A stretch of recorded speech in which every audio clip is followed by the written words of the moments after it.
there's a show that took everyone by storm because it's about business. और India में लोग business के बारे में बात इतना नहीं करते, लेकिन there are these special people who brought business into dining table conversations and into the homes of Indian families, and they started talking about suddenly investment कहाँ करना है, क्यों करना है. So we are going to interview two people. One is a new shark, Amit Jain, and he's a founder and CEO of Car Deco Insurance, and we have the audience favorite, Namita Thapar, Executive Director of MK Pharmaceuticals, and we are going to talk about what to expect in this latest season of Shark Tank. I want to learn actually from both of you. So, there's an investment that's done. You choose, let's say, okay, this is the startup or this is the idea that you want to invest in. And then what is the next step really? Like, because I want to know what does the incubation, period look like? What does to what extent, let's say, you would get involved in hand-holding, because a lot of these ideas are very fresh, very new. Maybe they'll do amazing things in the future, but they need the guidance, because you just mentioned, you've taken a long time on your own to set up to where it is now. So what does that process look like, if you could tell us? So Tina, that's a great question, because from season 1, I got involved with quite a few startups, and you have to be a sounding board, a coach, a mentor to the founders. But at the same time, you shouldn't overburden them. I've been on the other side where I've had big investors like Blackstone and Bain Capital. And it's very important that they empower you, but you don't feel suffocated as a founder. And so I have a team in place, a very competent and good team in place that takes regular updates from them. And they're need-based, whether they need help with marketing or finance or distribution or fundraising or HR. They come to us and then we help them as and when they need us. So it's very important to play that role of just being a good sounding board rather than a watchdog. So to me, when they're in incubation stage, and we've been through it for so many businesses, we have built so many businesses within our group, and each one has seen that journey. So I think common things that they require, firstly assessing the team, what are the things they're strong at, what are the things they'll need help on. And that's something that we spend time, at least I spend time personally on asking them, where do you need help? How large do you want to, make it? I think just expanding that horizon for them on what they can become is probably, one of the biggest roles, one plays in their lives. Because you start thinking big and you actually then start building it out. If you don't dream it, then how will you build it? I think one part is vision unlocking. Second part is, helping them in execution where the areas they think they need help on. And at times, even I've seen so many teams, they actually require co-founders. They're not a tech, they're not a digital marketing person, but they have a good product. So helping them find that combo to expand that vision, into a much larger one is something that, at least I look forward to do personally. Second part is around, pure execution, because in this stage, it's all about execution, how fast you can execute on a daily basis and learn from that. And how do you basically go about choosing the right things to prioritize? It's very important in that stage, because you will have 20 things to do, but picking up those right ones and putting a framework around that is very critical. Lastly, I think being a tech guy and digital marketing guy myself, helping them on what technology tools to actually use, because we have seen that journey ourselves. So it's easier for us to deploy teams to help them implement themselves. Second would be around digital marketing. How do you reduce the CAC? Because that's one of the big things. And I usually encourage teams to be bootstrapped for a longer duration, because that's when the innovation really happens. And that's what happened to us also. Okay. So coming back, actually I'll go back to the basics. So, we have now a show, at least, all of India is watching a show like this. But do you think somewhere actually like there's a gap between what students learn, in the education system and how it's eventually executed? Because it's not like our country doesn't have talent and it doesn't have great institutions where, engineers to all kind of fields, you're producing great students every year. But then we sort of end up lacking in the basics. Like, I'll just give you an example. Like, a lot of us don't know how to file taxes half the time. The rest of us don't know. Even now, if somebody says the word investment, it terrifies a lot of young people. Let's say the mid-level people who are just starting out with a new job with a certain amount of salary. They're very unsure. Insurance. A lot of people don't end up even taking insurance. They feel like, oh, it's something that older people take. It's not a younger people thing.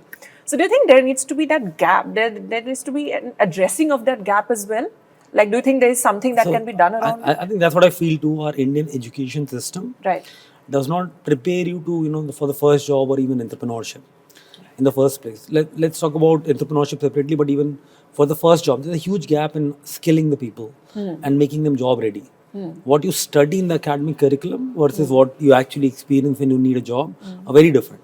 If you go to tier 3, tier 4 colleges in tier 3, 4 towns or tier 2 towns even, you would find that so many people are not getting jobs.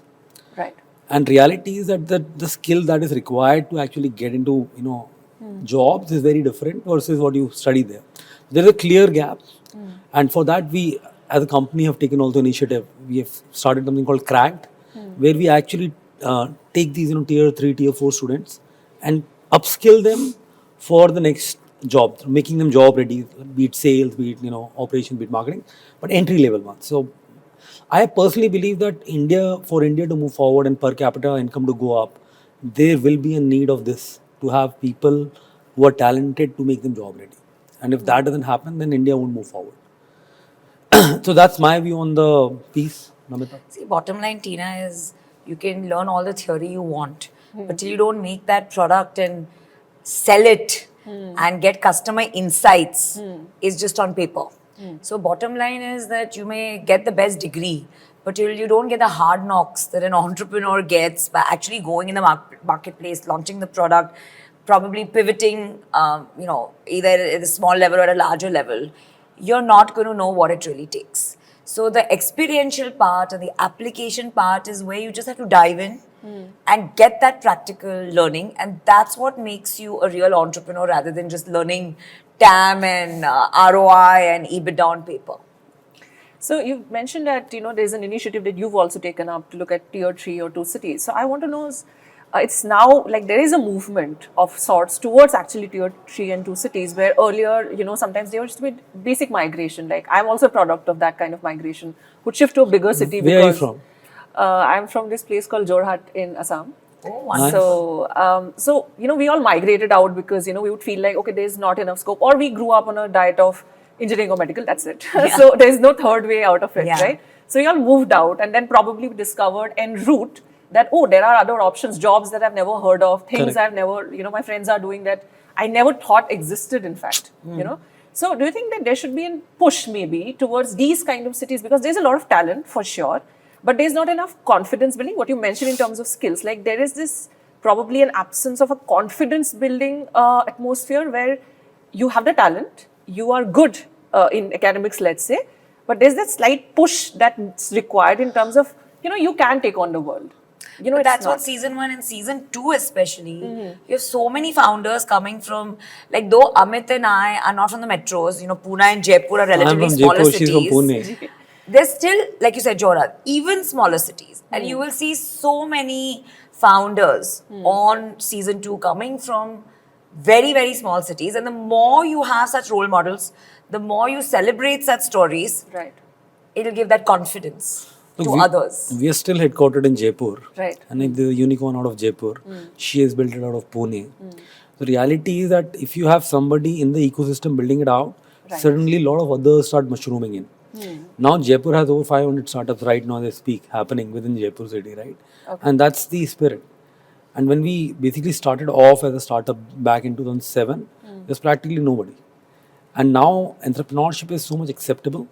And tier 2, 3 towns are better places to start because you have lesser competition. You can get the playbook right faster. Your cost of running the operation and business is much lower.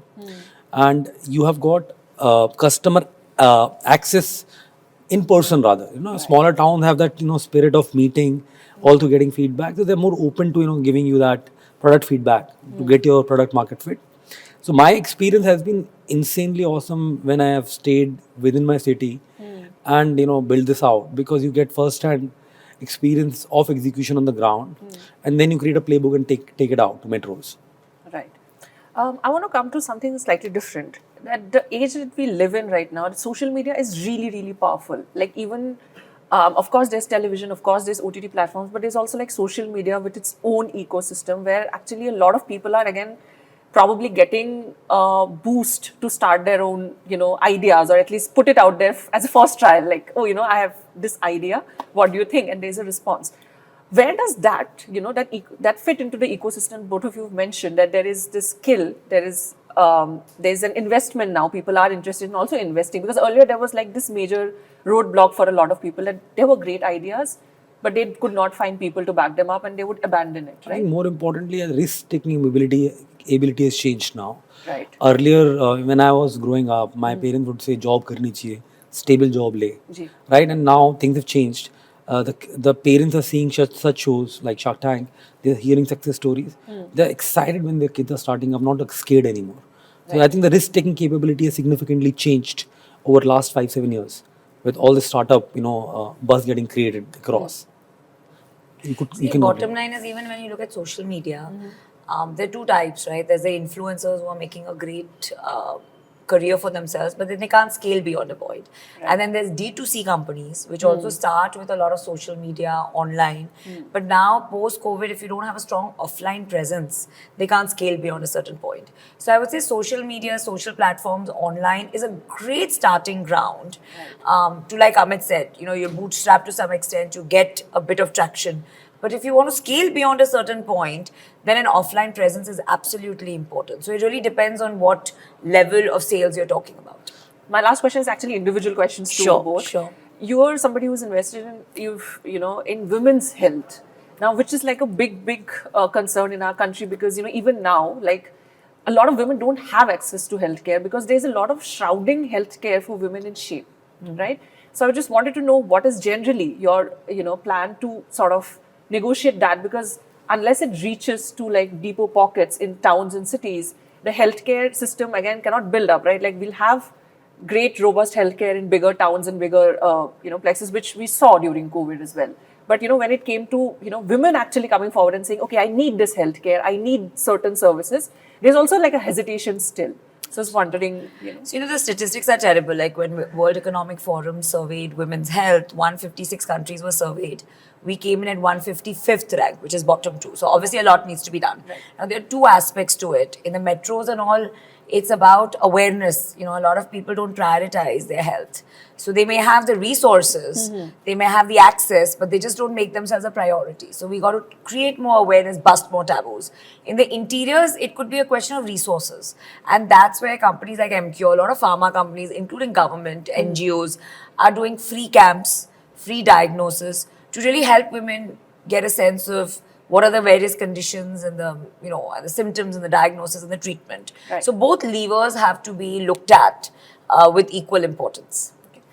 coming to like buying a car, everybody's crazy about buying a car. What do we do? Like, after buying a car, do we insure? How to go about it? I think again, it comes down to the same thing, that people are slightly clueless about it, because the excitement about buying a car, pouring a nariyal is like all there. But when it comes to like how do you like maintain that car, I think people are not even sure how to do servicing. So where does that insurance factor come in? Do you think there's a lot need to be done when it comes to educating actually people that anything that you buy as an investment also needs to be insured in a way? I think the motor insurance is still very well penetrated because it's by law. Right. Because if you don't carry your motor insurance, you'll have a challan. Right. But I think more important missing link is people insuring their health in life. Right. Right. And that's where I think India lags behind global standards by a margin. Single digit penetration on private health life. Right. So practically I think that's where India needs to go forward, move forward. And what is not known to most of them is that the later you will insure yourself, the more expensive it would be. Because the younger you are, the risk is lower. It is not a product for old age. Right. It's a product for younger age. So if you start early, you will have lower premiums, and if you're not claiming anything, it keeps on getting you the benefit as you move in the journey. While premiums do go up by a bit, but not like if you get a new one at a much later stage. So I think insurance Seiko will have to play a big role from our stable, from that aspect. And I think insurance is also a trust product, where you need somebody locally. If some claim comes, you will have to contact somebody to get the claim done. I think that's where the penetration of online will always be limited. So you'll have 90% plus insurance happens offline. Most of it happens offline.